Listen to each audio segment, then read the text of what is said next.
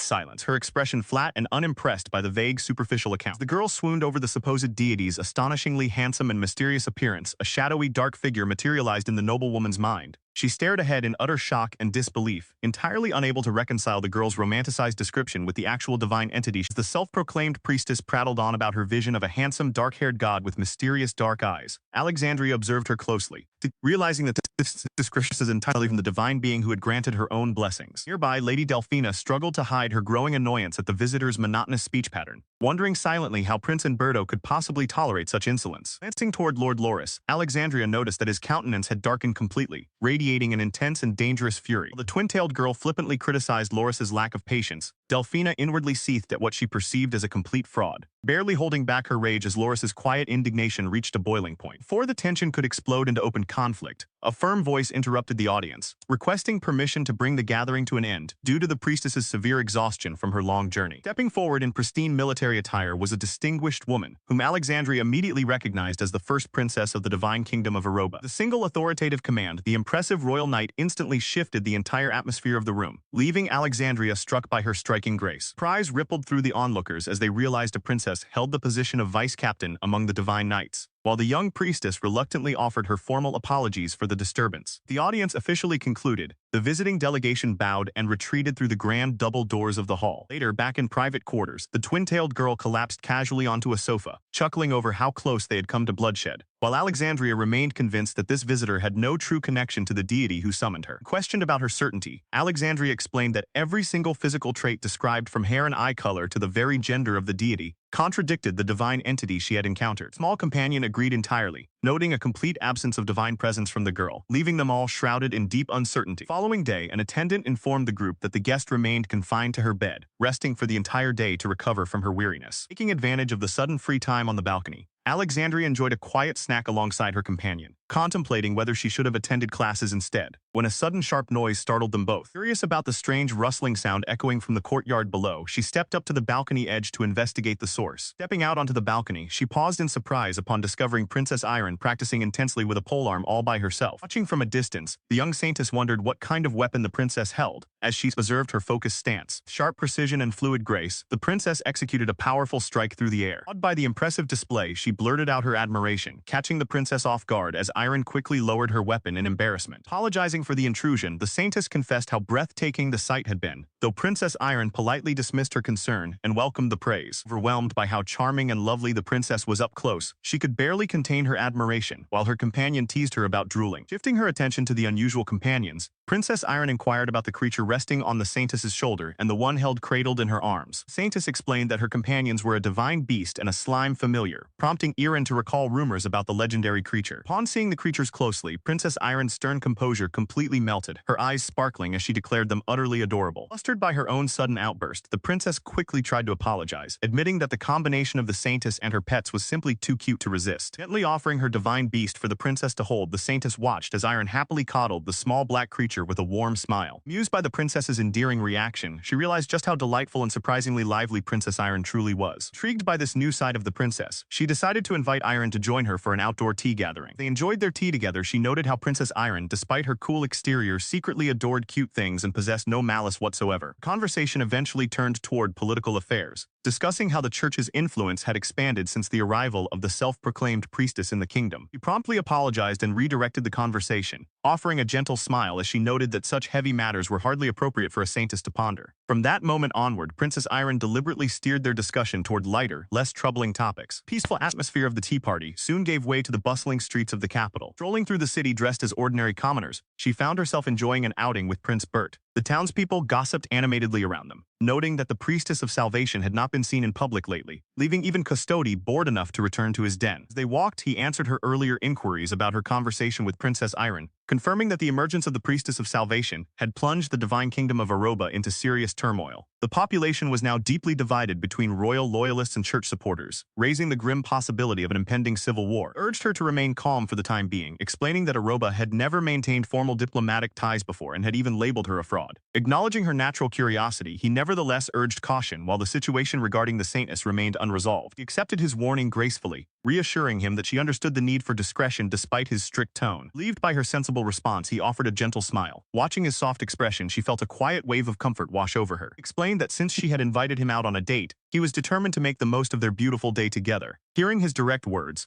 her heart fluttered with a slight bashfulness as she realized this was their very first time walking through the city alone. His gaze met hers with profound affection, her eyes widened in surprise, her cheeks flushing slightly at his striking presence. Her heart began to thud wildly against her chest, mesmerized by his proximity. Suddenly, a loud noise disrupted the moment, causing her cat-like ears to twitch in alarm. Quick to protect her, he pulled her close and shielded her from the surrounding townspeople, prompting a surge of embarrassment as she thanked him for hiding her. Relishing the close contact, he couldn't help but marvel at how wonderful it felt to touch her ears, secretly wishing he could stroke them forever as she laughed off the sudden commotion. To divert his intense attention, she produced a black handheld device, explaining that Severin had crafted it for her based on the concept of a smartphone from her previous life. He demonstrated its function by activating a voice recording of Princess Iren, explaining that she was currently testing the prototype before its public release. Eager to move past the embarrassing distraction, she playfully urged him to continue their date, while he chuckled warmly at her sudden burst of enthusiasm. Having safely brought her home, the prince resolves himself with a firm nod, determined to protect their shared future. Once back inside the quiet sanctuary of the room, a long, weary sigh escapes his lips as the gravity of his situation settles in. Slumps over his desk in exhaustion, lamenting that they must wait over 2 long years until her graduation before marriage is even possible. Standing nearby, Jan politely expresses his gratitude for delivering her home safely, assuring him that he will continue to escort her in the meantime. Resting his head in his hands, the prince despairs over how easily rivals might approach her in 2 years, not to mention the fierce opposition her father will surely present. Turning to Jan in disbelief, he asks if he really has no objections, only to be met with a calm, unwavering smile. Jan chuckles softly, offering his sincere wishes for both of their happiness and telling him there is no need to worry. Moved by the young boy's genuine support, the prince softly offers his gratitude, though he light-heartedly reminds him to remain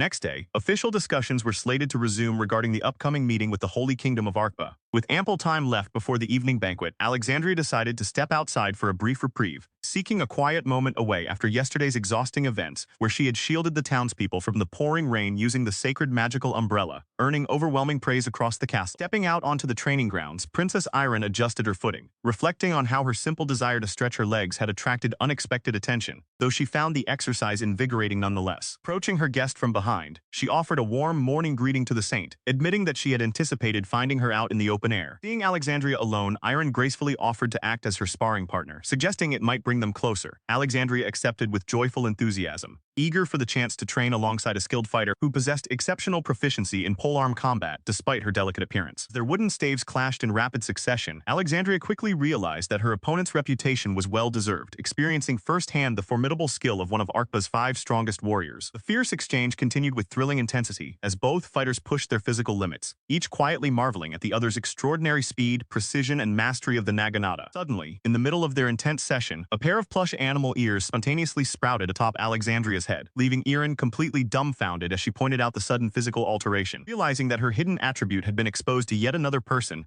Alexandria panicked in sheer embarrassment while a familiar winged companion observed the chaotic revelation from above. Sometime later, Prince Umberto noted to Princess Iron with a subtle smile that even she had managed to uncover Alexandria's peculiar secret. Nearby, Princess Giulietta recollected her own intense shock upon first witnessing the transformation, admitting she had backed away in utter astonishment. She went on to recount how she had originally sprinted over upon hearing Alexandria's startled cry, only to discover that someone from Arkpa had stumbled upon the secret as well. Observing Giulietta's dramatic animated gestures, Erin chuckled softly at how universally dramatic the reactions to Alexandria's ears tended to be, before casually inquiring when the two of them had grown so close. Analyzing the situation thoughtfully, Umberto reasoned that because Alexandria formed attachment so easily, Princess Iron was undoubtedly a trustworthy person of noble character. Capitalizing on the moment, Giulietta eagerly offered to take charge of investigating Princess Iron's true character on her brother's behalf, prompting a skeptical reaction from the prince. Meeting Umberto's watchful gaze with a calm, reassuring smile, Iron promised that she would do nothing to distress Alexandria, explaining that she was merely intrigued by why the young saint had bonded so quickly with someone from Arkpa. She dressed attentively for the upcoming evening banquet, preparing herself alongside her companion for the grand affair. Inside the royal palace's grand reception hall, the guests gathered as conversation began to flow among the attendees. Crown Prince remarked that the title of saint had been circulating frequently around the palace, noting how magical umbrellas had manifested yesterday to shield people from a sudden downpour. The young priestess bashfully admitted that the feat was her doing, though Alexandria realized with dismay that news of the incident had already reached the royal ears. Gaze shifted toward the dark twin-tailed girl in surprise as the realization settled in. With an intrigued hum, the prince acknowledged her identity as the priestess, while those nearby looked on in quiet curiosity. Pressed further with a charming smile, asking if she would reveal how she performed such a miracle, noting that air conditioning did not exist in this world. Sumoka maintained her bold demeanor, chuckling playfully at the inquiry. Escaping into her own world of reality, Alexandria quietly focused on her meal, savoring the delicious meat while remembering how the sudden rain had prompted the priestess to put in a little effort so no one would get hurt. Prince expressed his sincere gratitude for her concern toward his people, admitting he would love to witness such great magic with his own eyes. Sumoka giggled in response, teasingly asking if he truly wished to see it while pondering what she should do. Sumoka quietly complained to herself about how exhausted she was from using so much power the previous day, stuffing her face with food while privately growing frustrated that 4 days had passed without their hosts demonstrating any real power, wondering if she could simply defeat her rival already. Observing the exchange, Alexandria noted that the crown prince's patience seemed to be wearing thin even faster than her own. Breaking the rhythm of the conversation,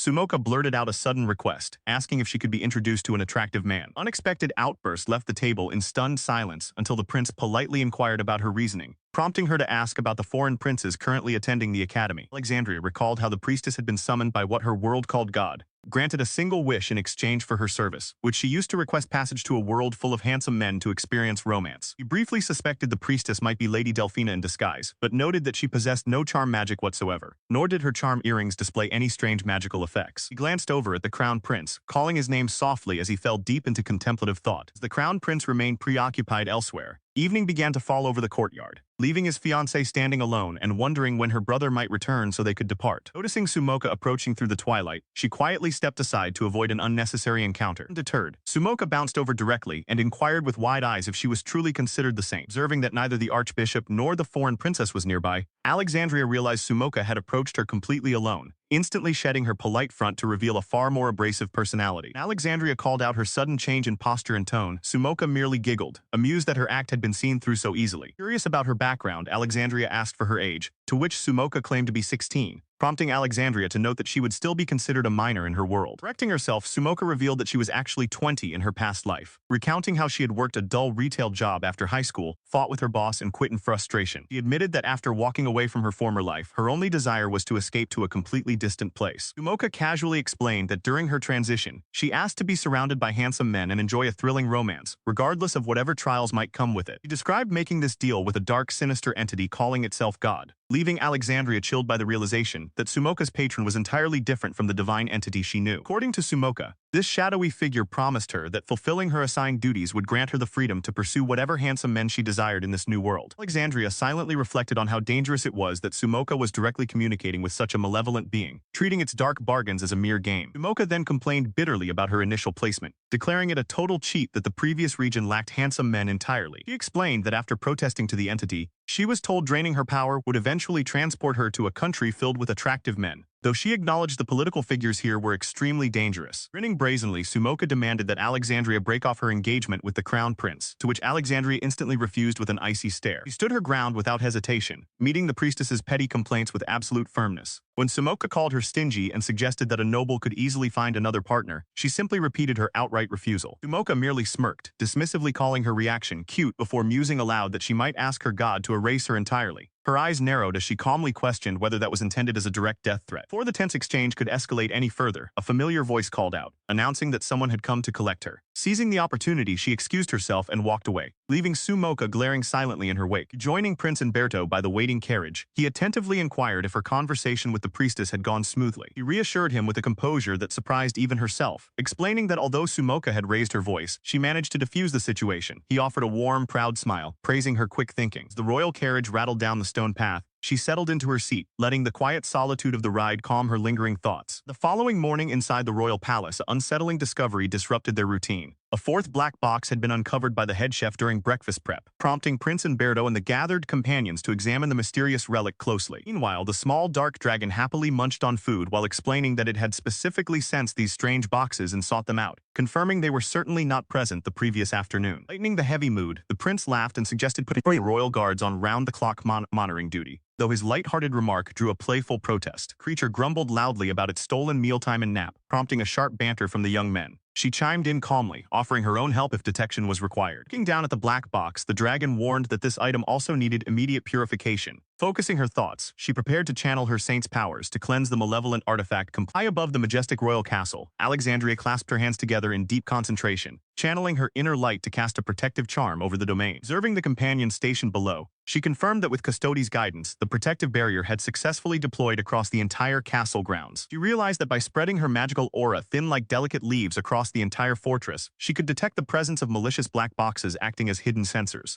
Though Custody made it sound simple, maintaining the web for nearly an hour exhausted her reserves. During that focused effort, she managed to cleanse and purify several of the dark constructs she uncovered. However, pushing her magical limits to such an extent left her thoroughly drained, collapsing in fatigue the moment the spell concluded. Evening, despite the comforting words of her companions, she could barely keep her eyes open, falling into a deep sleep alongside her winged companion where dream and reality blurred. The darkness of the night, a chilling pitch-black figure coalesced in her room, radiating intense hatred that paralyzed her with fear while her small winged companion growled in defense. As the sinister presence faded into the dawn light, the small black creature rested quietly at the foot of the bed. Gently reaching out to comfort Custody, she reassured the small beast that the terrifying encounter had passed. Next morning, as she walked through the palace corridors, she bumped into Prince Abbas, who offered a pleasant greeting despite her internal groan at running into someone so troublesome. He joined her at the table, hoping to converse over breakfast. She attempted to make a polite exit, claiming she had already finished her meal. In response, he blocked her departure and pressed her for details regarding the true extent of her magical power, insisting on having a calm discussion. He fixed her with a sharp, calculating gaze, silently reflecting on how much simpler matters would have been had he found her first. He felt deeply uncomfortable under his intense evaluation, casually inquired about the exact age she had awoken as a saint, catching her off guard with his sudden probe. When he recalled her awakening occurring at 5 years old, she offered a polite cough, secretly longing for the conversation to end so she could satisfy her growing hunger. She promptly excused herself, bowing out of the conversation before it could escalate further. Disappointed by her quick departure, Prince Abbas quietly expressed his regret as he watched her step back. Moments earlier, the prince had requested to touch her hand under the guise of demonstrating goodwill, but she had delivered a firm and immediate refusal. Undeterred, he had simply smiled, a subtle smirk lingering on his lips as he retreated. Tense exchange was abruptly interrupted as Princess Iren pushed open the doors, inquiring if she had walked in on a private conversation. Smoothly regaining his composure, Prince Abbas claimed he was merely paying his respects to the saint before formally offering his farewell to Princess Iren and departing the room. Once he was gone, she reflected on the unsettling interaction, realizing he had instinctively tried to cast a magic measuring spell on her while wearing a deeply sinister expression. Princess Iren voiced her concern, asking if the visitor had caused any trouble. She reassured the princess that she was fine, downplaying the encounter by mentioning he had only attempted to kiss her hand. Observing her guarded response, Princess Iron realized no further details would be shared, choosing instead to let the matter rest for the moment. Turning her attention to the rest of the morning, Princess Iron gently inquired about her itinerary for the day while enjoying tea. Face lit up with pure joy at the realization that she would be spending an outing in the city alongside Princess Iron, viewing it almost like an exciting outing between close friends. Princess Iron remarked on her own attire, explaining that because she had dedicated herself to path of knighthood to support the crown prince alongside her twin brother, she rarely had the opportunity to wear delicate dresses like this. Two women strolled through the bright palace gardens together, sharing warm laughter and pleasant conversation amidst the vibrant blooms. As they walked, Princess Iron noted the absence of the sacred beast, to which she explained that the creature had gone elsewhere to attend to its own duties. Hesitant yet earnest, she gathered her courage and asked Princess Iron if she could stop addressing her with formal religious titles, expressing a genuine desire for them to grow closer. The bright, radiant smile, she asked the princess to simply call her ally from now on, eager to establish a sisterly bond. Princess Iron listened quietly before admitting her true motivation for visiting,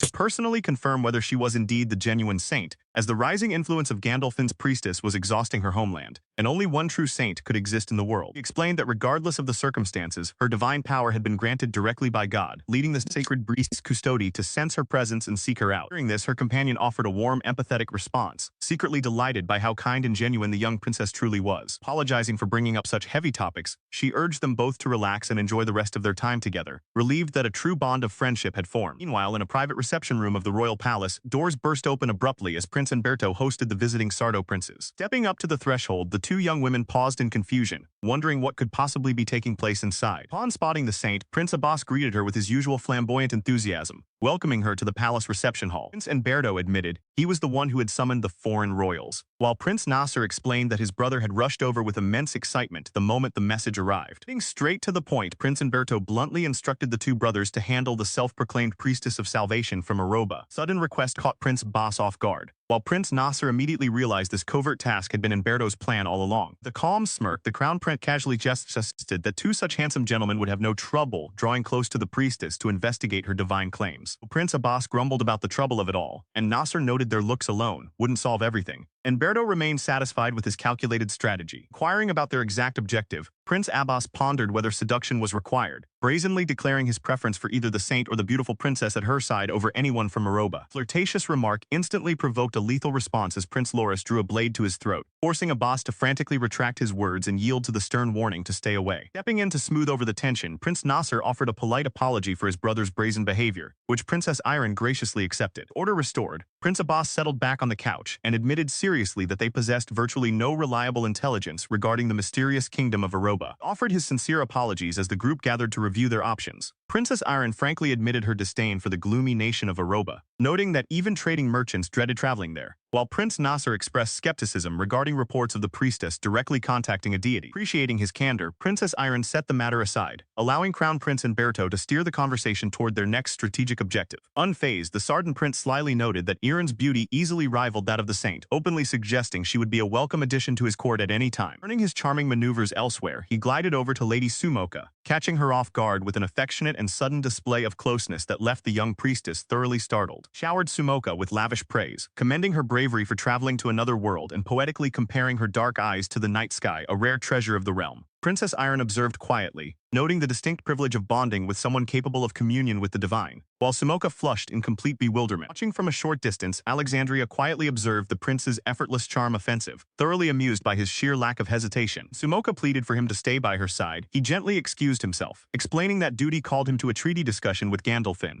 though he held out hope for her understanding. He offered her a striking, reassuring smile, leaving the young priestess entirely breathless and visibly swooning. Promising to rejoin her for dinner later, he left Sumoka completely enamored, a turn of events Alexandria couldn't help but marvel at from afar. As he adjusted his tunic after his smooth departure, Alexandria remarked on his reputation as a natural playboy, turning to gauge the saint's reaction to his persuasive charms. He admitted that while watching his romantic exploits was endlessly entertaining, receiving such unwanted advances herself would be quite unpleasant. Her candid comment caught the prince completely off guard, startling him into a sudden shock. Warned Umberto not to celebrate prematurely, but the crown prince merely flashed a serene, unshakable smile, declaring with absolute confidence that Alexandria's heart belonged solely to him. Defeated by Umberto's absolute assurance, he chuckled and surrendered the point, marveling at how conversations in this court were never dull. Later that evening at the grand feast, Sumoka found herself happily overwhelmed by the celebrations, drowsily clinging to her glass as she called out to the prince. Nearby, Alexandria advised moderation in drinking, taking note of how remarkably composed and unruffled the prince appeared despite the surrounding revelry. Dark, ominous shadow washed over his features as he muttered sinisterly under his breath about his plans for the night, instantly filling Alexandria with a chilling sense. Next morning, Irin admired Alexandria's sword movements, noting how sharp and strong her practice was. Alexandria quietly praised Lord Janus's skill, impressed by his strength as well. Curious, Irin asked if Alexandria had trained with her brother, apologizing for not asking permission beforehand. Alexandria warmly reassured her, while Irin secretly wondered about her true feelings regarding Janus. Noticing no fox ears appeared this time, Alexandria felt relieved that her body was settling, though Irin checked on her fondly. Irin then mentioned how her brother, who rarely spars out of his own will, had willingly crossed swords with Alexandria. Irin asked directly whether Alexandria liked or disliked her brother. While acknowledging Janus was impressed by her abilities, Irin suspected he had also developed a personal interest in her, leaving Alexandria pondering her own feelings. Flustered by the suggestion of romance, Alexandria stammered through her thoughts. She admired his swordsmanship and respected him deeply as a knight, but struggled to process whether her admiration meant something more. Eventually, Alexandria managed to calm herself down, much to Irin's amusement as they stood together in the garden. Meanwhile, near the outdoor gazebo, a group of companions gathered in the quiet courtyard. Irin guided Alexandria toward her brother and the others who were waiting nearby. Prince Abbas greeted Alexandria cheerfully upon her arrival, confirming the rumors that she had indeed been training hard. Abbas explained that he wanted to confirm for himself whether Alexandria and her group were truly stronger than he was. Sumoka smirked mischievously, warning Abbas that he would only embarrass himself. She then proposed a duel, declaring that if she won, Abbas would have to take her on a date. Uproar immediately broke out, with Sumoka loudly complaining that Abbas had refused her earlier request to go to town, yet was now pampering others. The rest of the group watched the chaotic exchange in complete disbelief. Abbas remained unbothered, explaining that while the priestess asked him to guide her through the city, he felt unqualified as a visitor himself, suggesting tea instead. Sumoka haughtily reminded everyone of her divine authority as the priestess of salvation, asserting that her words superseded royal status. However, Alexandria and Irin dryly noted that while that logic might work elsewhere, it held no power here. She stood quietly as Abbas explained that their kingdom lacked such rigid hierarchical control, leaving her actions purely up to her own free will, much to Prince Bert's quiet agreement. Fuming with frustration, Sumoka turned away to complain bitterly about the god who had summoned someone from another world, stripped her of magic, and failed to grant her the easy, romantic life she felt entitled to, calling out for the entity to show itself. Suddenly, Alexandria shuddered as a sickening, heavy presence washed over her, prompting her to glare toward the surrounding woods and command the entity to reveal itself. Noticeably shaken, she gasped for breath, drawing concerned glances from her companions who instantly asked if she was all right. Dark, menacing mist materialized deep within the forest, the exact same shadowy aura Alexandria had witnessed the previous night. While Sumoka looked on in bewildered wonder, realizing her god had actually appeared, Abbas stared in utter disbelief, questioning if such an ominous, foreboding entity could truly be considered a deity, while Irin looked on with sharp skepticism. Unsettled by the shifting smoke, Sumoka confronted the shadowy presence, demanding to know why it was not taking its usual form and questioning its true divine identity. As a pale, spectral hand reached out from the darkness, Sumoka desperately pleaded for the entity to say something. Without warning, a violent gust of dark energy erupted, blasting Sumoka backward through the air as the onlookers watched in horror. Sensing the immediate danger, Irin lunged forward and expertly caught the falling priestess, while Alexandria stared ahead, her eyes widening in intense focus as the dark figure faded back into the trees. Fixating on the retreating shadow, Alexandria called out to the strange mist, refusing to let it vanish so easily. Filled with righteous fury, she shouted toward the forest, demanding to know why a supposed deity would violently attack its own priestess. As Irin tended to the unconscious Sumoka, Alexandria stood her ground, her heart burning with unresolved resentment over the divine forces that had manipulated them. Reflecting on how the god had used and discarded Sumoka the moment her usefulness ended, Alexandria began stepping toward the woods, ignoring Bert's anxious warnings that pursuing the entity was far too dangerous. Determined to confront the dark entity herself, she reached out with her holy magic to dispel the lingering malice, commanding Bert to stay back as she stepped decisively into the shadowy trees. He gasped in shock as a sudden burst of holy light erupted before them, cutting off her line of sight. Calling out to her prince, she watched in astonishment as he unleashed a powerful wave of divine energy, instantly banishing the dark entity back into the forest. As the brilliant light gradually subsided, the surrounding group stood frozen in disbelief, utterly bewildered by the sudden disappearance of the shadowy creature. Meanwhile, near the tree line, the others tended to the fallen priestess, ensuring she was unharmed after the chaotic encounter. Uniting after the clash, she checked on the crown prince to see if he had sustained any injuries, but he reassured her with a gentle smile that he was completely fine thanks to her quick intervention. Relieved by his words, she let out a quiet sigh, while he offered a warm, reassuring look that eased the remaining tension between them. Later, inside the grand estate, Prince Abbas inquired about the priestess's condition, learning that she had merely fainted from the impact and would make a full recovery. Turning his attention to Archbishop Irian, the prince asked if he truly understood the nature of the deity worshipped in the holy state of Ariba. Prince mocked the idea that such a violent entity could be divine, pointing out that it not only struck down its own priestess but also its chef targeted Prince Umberto. Demanding clarification, Prince Abbas pressed the Archbishop on his statements, determined to uncover the truth behind the shadowy attack. Noticing a sudden subtle shift in Archbishop Irian's demeanor, she watched intently as Prince Abbas urged the religious leader to explain the dark mist in full detail. Prince recounted how the entity had charged straight at Prince Umberto after discarding the priestess, only for her holy magic to skillfully disperse it on the spot. Without offering a direct answer, Archbishop Irian simply declared it was time for prayer and departed the room, leaving behind troubled thoughts about the entity's unnerving aura. Remaining by the unconscious priestess's side, Princess Iron noted the chilling, dangerous presence of the shadow, while Prince Abbas cautioned her not to overexert herself. Reflecting silently in the quiet room, she pondered the lingering mystery of the entity, sensing both a terrifying darkness and an undeniable sacredness woven together within its power. He listened attentively as Prince Nasser turned toward the Crown Prince, asking if he felt anything unusual in his body after the strange encounter. Prince Umberto calmly assured him that he felt perfectly fine, prompting Princess Estrin to express her confusion at the line of questioning, pointing out that the saint had already dispersed the mysterious mist. In response to her confusion, Prince Nasser admitted that while it was true the mist had been cleared without harming anyone, he couldn't shake the unsettling visual of the dark entity touching Prince Umberto's shoulder right before vanishing. Umberto softly reiterated that he had suffered no harm whatsoever, yet a shadow of silent unease lingered over the room. Because of this lingering concern, Princess Iran teased Prince Nasser for overthinking the situation as usual, while Prince Abbas interjected, musing on the strange nature of the event. Meanwhile, the young woman quietly reflected on the subtle change in their interactions, noting that ever since the strange mist grazed him, Prince Umberto had been deliberately keeping his distance high above the royal castle under the quiet night sky. Prince Umberto stood alone in a grand hall as a figure approached the doorway behind him. Plunging his sword directly into the floor, he struggled against an overwhelming dark pressure that forced his head down. Lifting his blade back into a defensive stance, he lamented the unfortunate circumstance of his compromised state. Having detected a disturbance in the barrier surrounding the palace, Alexandria stepped forward and demanded that the entity controlling him give Bert back. Turning toward her with a hollow glare, he reached out silently as she gasped in sudden realization. Fighting through the malevolent force binding his mind, Bert desperately screamed for Allie to run before he lost total control. Refusing to abandon him, she declared her firm resolve to stay and rescue him from the dark entity. As the shadow completely consumed his posture and compelled him to strike, she stood firm, preparing to intervene. Drawing close, she pulled him into an embrace and kissed him, releasing a brilliant wave of purifying magic that shattered the dark aura. Amidst the blinding flash of light, she firmly ordered the corrupt presence to leave Bert's body. The lingering shadow entirely dispelled, calm settled back over the quiet room. Holding him tightly as he collapsed into her arms, she expressed immense relief that she had managed to safeguard him properly. Seated together on the couch, the two exchanged remorseful confessions about the near disaster before acknowledging that they were finally safe. Quiet conversation was suddenly interrupted when a smooth, round slime creature popped up beside them on the sofa. Shocked by the creature's sudden appearance, she frantically tried to make it spit out her sword, which it had just swallowed whole. She cradled the strange round slime creature in her arms, feeling it tremble and hum with vibrant energy. The soft pop, the creature spat out an entirely new, exquisitely crafted sword into her hands, leaving the prince to stare in utter astonishment at the sudden transformation. Inspecting the blade, the prince identified it as pure adamantine, amazed that the creature had fused and refined the rare metal while she marveled at the creature's unexpected talent. He gently admonished the little creature for swallowing things without permission, though she had to admit the resulting weapon was far too superior to what they had before. Softening his expression, the prince admitted that he could not remember the last time he had cried, thanking her deeply for bringing peace back to his troubled mind. Reflected on his fierce resolve to remain in the royal palace, driven entirely by his desperate desire to protect and save the person he cherished above all else. He looked up into his eyes with flushed cheeks, her breath catching as the sincerity of his devotion washed over her. Pulling her close into a tight embrace, he poured out his heart, murmuring his deepest feelings before drawing her into a tender, romantic kiss. Their lips parted gently. He noticed her bewildered and breathless state, telling himself that he must exercise restraint and go no further. Before the moment could linger, the little slime bounced directly between their faces, humorously shattering the intimate silence. Flustered and turning bright red, he backed away to regain his composure, acknowledging how dangerous the mood had become. Breaking the awkward pause, she asked if she could borrow the newly forged adamantine sword for a moment, and he willingly handed it over. Closing her eyes, she clasped the sword between her palms and channeled a massive surge of her own inner magic directly into the steel, illuminating the room in a brilliant light. Having imbued the blade with magical protection far stronger than her previous charms, she offered the enhanced sword back to him so he would be safe from future threats. Gazed at the beautifully enchanted weapon in awe, deeply touched by her devotion as he promised to treasure it forever, resting his forehead gently against hers. Learned the following day that word had arrived, confirming the priestess had finally regained consciousness. Upon hearing the news, the group gathered at her bedside, where the young priestess expressed her heartfelt gratitude to the royal visitors for checking on her well-being. She broke down into bitter laughter, explaining with deep sorrow how the deity who summoned her had drained all her magical power and exalted her as the priestess of salvation, only to abandon her to a desolate fate without even a single visit from Iria. Listening to the girl's anguish, Alexandria observed her silently while the weeping priestess tried in vain to swallow her overwhelming pain. He moved forward and wrapped the distraught priestess in a tender, comforting embrace, urging her not to suppress her emotions any longer. Overcome by the unexpected warmth, the maiden wept openly against her shoulder, releasing years of pent-up sorrow in front of the silent, compassionate onlookers. Watching the girl sob, Alexandria inwardly revoked every harsh judgment she had previously harbored against her. She confessed herself that seeing such vulnerable distress made her realize she no longer held any right to judge the priestess. Wiping her tears, Sumoka acknowledged Alexandria as the true saintess, thanking her for the soothing warmth of her magic and admitting that while she could heal physical wounds, she lacked the strength to heal broken hearts. She continued her story, recounting how the archbishop continuously siphon-drained her mana into a small vessel without ever revealing its true purpose. Calling the sinister encounter, she remembered the archbishop repeatedly insisting that filling the mysterious vessel was her sacred duty as a priestess. Puzzled by this revelation, Alexandria turned to the gathered royals to ask if the container in question was a palm-sized black box. Priestess corrected her immediately, clarifying that while the dimensions were identical, the container used to siphon her energy was in fact a stark white box. Shocked by this unexpected detail, Alexandria realized the priestess's ordeal was entirely separate from the black box, turning her thoughts toward Custodi, who had inexplicably vanished days ago. Standing outdoors beside her loyal maid, she gazed up at the sky, quietly praying for Custodi's swift and safe return. Spirits lifted as Bert offered a gentle greeting outside, announcing that he would personally escort her to the palace that day. Mary offered a warm farewell from the doorway as they prepared to depart. Because of this leisurely arrangement, their horse trotted along at a deliberate, slow pace, deliberately taking a quiet and roundabout route through the estate grounds. Sitting together on horseback, he teased softly that taking the usual path would have brought them to their destination far too quickly. As she giggled softly in response, he noted with satisfaction that a genuine smile had finally returned to her face. Between the previous night's chaotic events and Sumoka's revelations, her mind had been trapped in a spiral of anxiety that she could barely conceal. Yet looking up at him, she drew strength from her newfound magical abilities, resolving that she would never allow herself to be manipulated again. As the horse gently carried them beneath the sunlit canopy of trees, his tranquil presence provided a comforting shield against her lingering doubts. A knot of tension in her chest began to dissolve completely, deeply touched by how perceptively he had recognized her unspoken fears and guided her through them with unwavering kindness. Riding beside him along the peaceful path, an overwhelming wave of happiness welled up within her, so profound that it brought joyful tears close to the 2 days had passed since the intense ordeal, and the dark-haired priestess found her injuries completely healed. Resting in quiet reflection, she pondered what path she should take moving forward now that her strength had returned. Later that afternoon, the group gathered together for lunch. Seeing the priestess looking radiant and composed, the young princess noted how remarkably transformed she seemed. While the priestess voiced her desire to use her healing gifts to aid the people of Aroba, Princess Julieta offered gentle encouragement, assuring her that she would indeed return. The priestess reflected on how scarce magical healers were in Aroba, recognizing the profound responsibility that came with possessing such rare power. Princess Iron firmly reassured her that she would make it back no matter the obstacles. Surprised by this warmth, the priestess quietly admitted that she had initially believed the princess harbored ill feelings toward her. Clarifying her stance with a light-hearted smile, Princess Iron explained that she had never hated her at all, but simply disapproved of the church's questionable methods. The surrounding companions laughed lightly at her straightforward honesty. With sudden earnestness, Princess Iron complimented the priestess, remarking on how strikingly beautiful she looked when she smiled. Flustered by the unexpected praise, the priestess blushed furiously, marveling silently at how stunning everyone in this realm seemed to be. Attempting to shift the attention, the priestess inquired about Princess Iron's feelings toward Prince Abbas,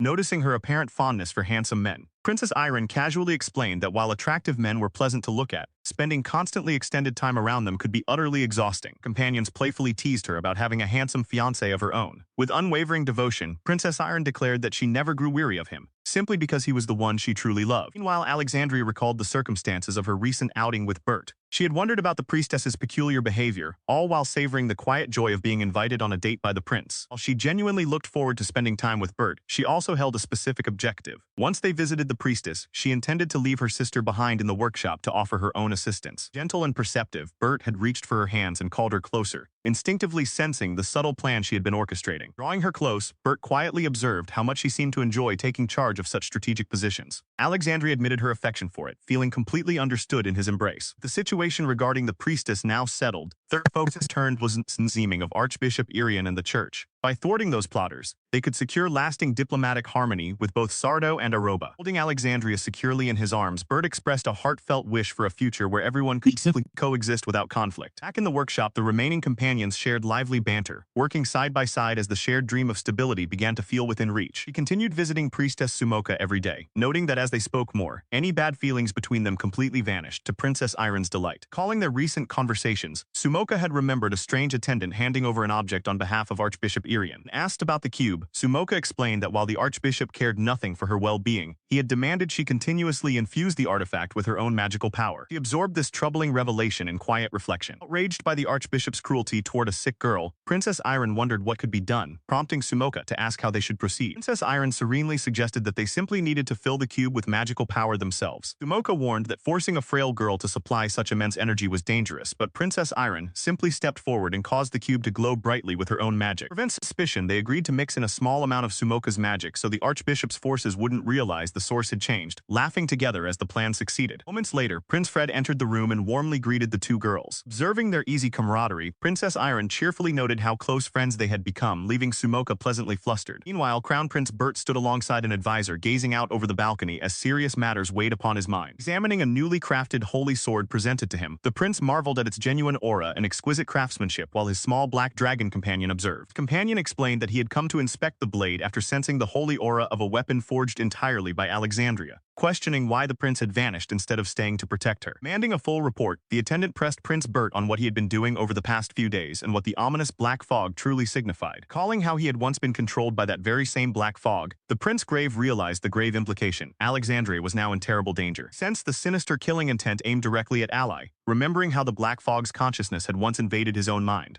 Looking down at the holy blade in his hands, he resolved to use its power if the threat proved to be the same dark force. Calling Ally's cheerful determination to protect everyone with her own hands, he reaffirmed his vow to shield her from any harm. Beside him, John watched quietly, sensing the intense weight of his master's quiet reflection. John inquired about his intentions, urging caution, but the young royal gently assured the creature that they shared the same goal. In an emergency, he would wield the holy sword to defend her. Holding the blade firmly before his face, his eyes burned with unwavering resolve as he promised himself that he would definitely protect her. Meanwhile, Jan perked up his ears, catching a subtle shift in the palace's atmosphere as the young prince remained deep in thought. Exhausted after an eventful evening where her companions stayed over following their lively drinking party, Alexandria collapsed onto her bed, noting that the prince and her brother were still busy working. She drifted towards sleep with her small magical companion beside her. She felt the reassuring presence of Custody returning to the palace grounds. Lying in the quiet darkness of her chamber, she wondered aloud if he had been delayed on his way, hoping he would return safely soon. Suddenly, a heavy, ominous pressure reverberated through the entire room, shattering the peaceful silence. Instantly wide awake as her companion alerted her to a sudden barrier placed inside the palace, she sprang out of bed and rushed toward the inner courtyard. Sensing the most sinister and suffocating presence she had ever encountered, she hurried outside, only to find guards already lining the courtyard steps. The surrounding guards panicked over the rising commotion. She spotted Archbishop Irian standing near the shrine, where a foul, dark energy was pouring out uncontrollably. Horrified to see the black fog spewing directly from the sacred shrine, her breath caught as the Archbishop turned to her with a cold, mocking compliment. The Archbishop sneered, mocking her failure by declaring that the saint could not resonate with him, while she glared back in disbelief, demanding to know what he had done. Displaying the glowing magic cube filled earlier with trick power, he boasted of his scheme, prompting her to confront him sharply about questioning a fake priestess when his own corrupt actions were now fully exposed. She watched in shock as memories and declarations echoed back to her, how the holy figure had been rejected by the god, yet her magical power still needed to be extracted to the very last drop.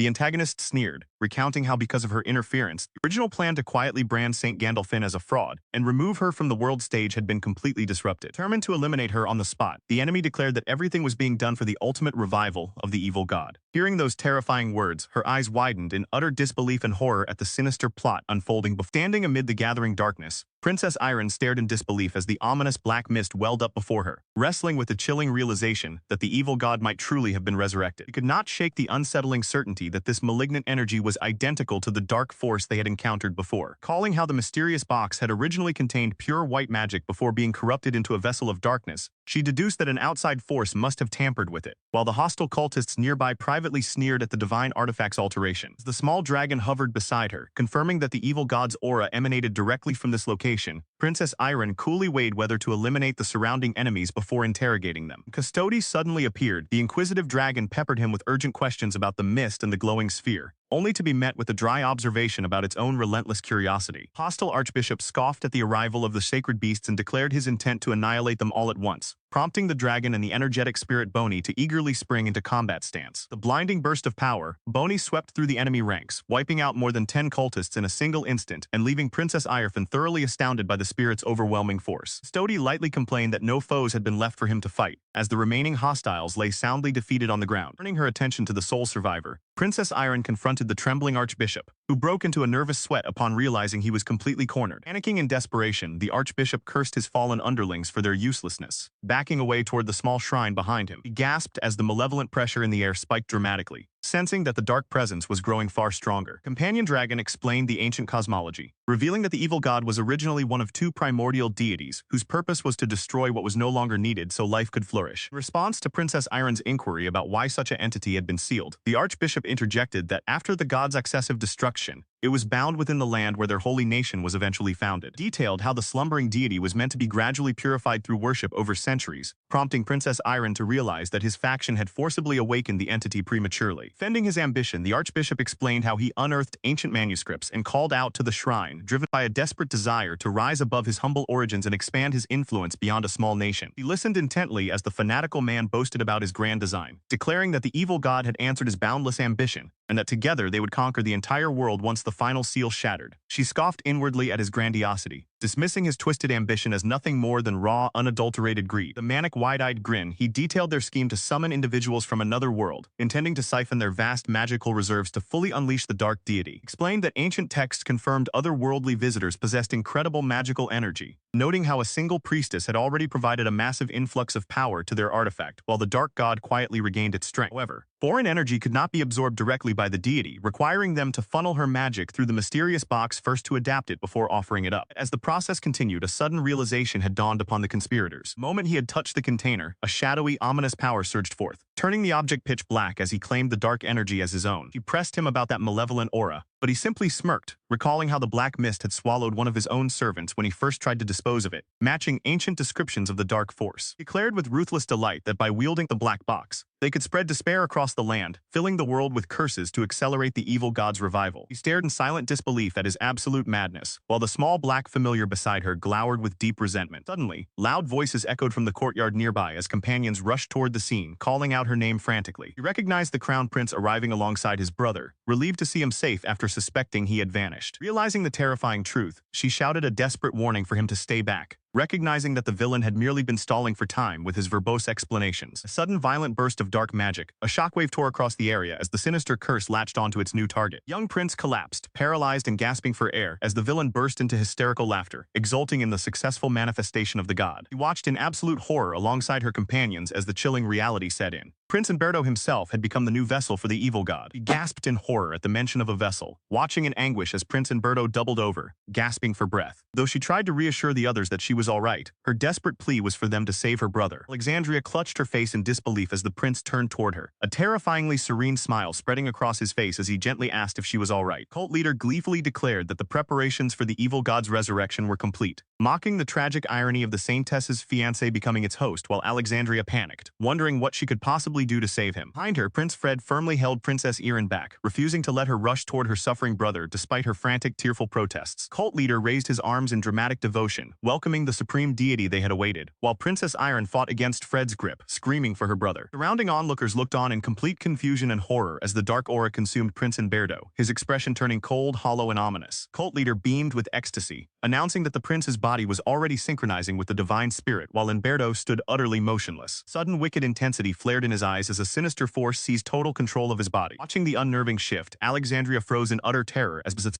prince broke into dark, triumphant laughter. He declared himself the true god destined to dominate the world, dismissing Alexandria's terrified rejection by mocking her vision of a holy deity. Calling how his essence had once been sealed away until absorbing another's power, the possessed prince realized that Alexandria had inherited the saintess's sacred aura. Deeming her divine power a threat while it remained unawakened, he sinisterly resolved to destroy her immediately while Princess Irin desperately begged her guards to release her. Alexandria suddenly remembered the crown prince's prior warning never to let him near her, realizing that he must have foreseen this horrific possession based on his past experience. The cult leader prayed fervently to the evil god. Alexandria wrestled with panic, terrified that taking action herself might put Prince Abbas and the others in grave danger. Cult leader offered his nation and followers up to the newly awakened deity, but the possessed prince simply sneered down at him, casually blasting the fanatical priest aside as a mere nuisance. Scoffed ruthlessly as the desperate cult leader pleaded, reminding the entity of his tireless devotion and essential role in the revival. Unmoved by the fanatic's claims, the dark force occupying the prince's body coldly dismissed human effort as entirely meaningless. Asserting that world domination was always his own sole endeavor, he unleashed a crushing wave of malevolent aura, overwhelming the cult leader despite his desperate cries to remain useful. The chilling glare, the ancient deity reaffirmed his absolute disdain for human frailty, declaring that he had no need for any woman's purification. Watching the terrifying display unfold before them, Alexandria and Fred stood frozen in silent apprehension. Stepping forward protectively, Fred declared he would not let the creature touch Alexandria, asserting her role as his prospective bride while Princess Iron quietly observed the prince's failing composure. Challenging the possessed prince directly, Iron urged him to break free before he lost Alexandria to another,